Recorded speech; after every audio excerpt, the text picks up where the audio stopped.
Southern Porter County in northwestern Indiana, southeastern Lake County in northwestern Indiana, northern Jasper County in northwestern Indiana until 6 p.m.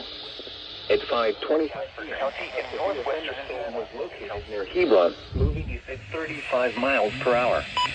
Hazard, 60 miles per hour in gusts and quarter-size hail.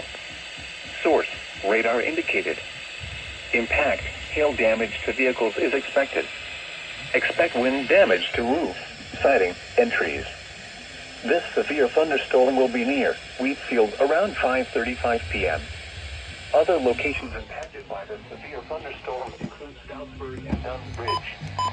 For your protection, move to an interior room on the lowest floor of a building.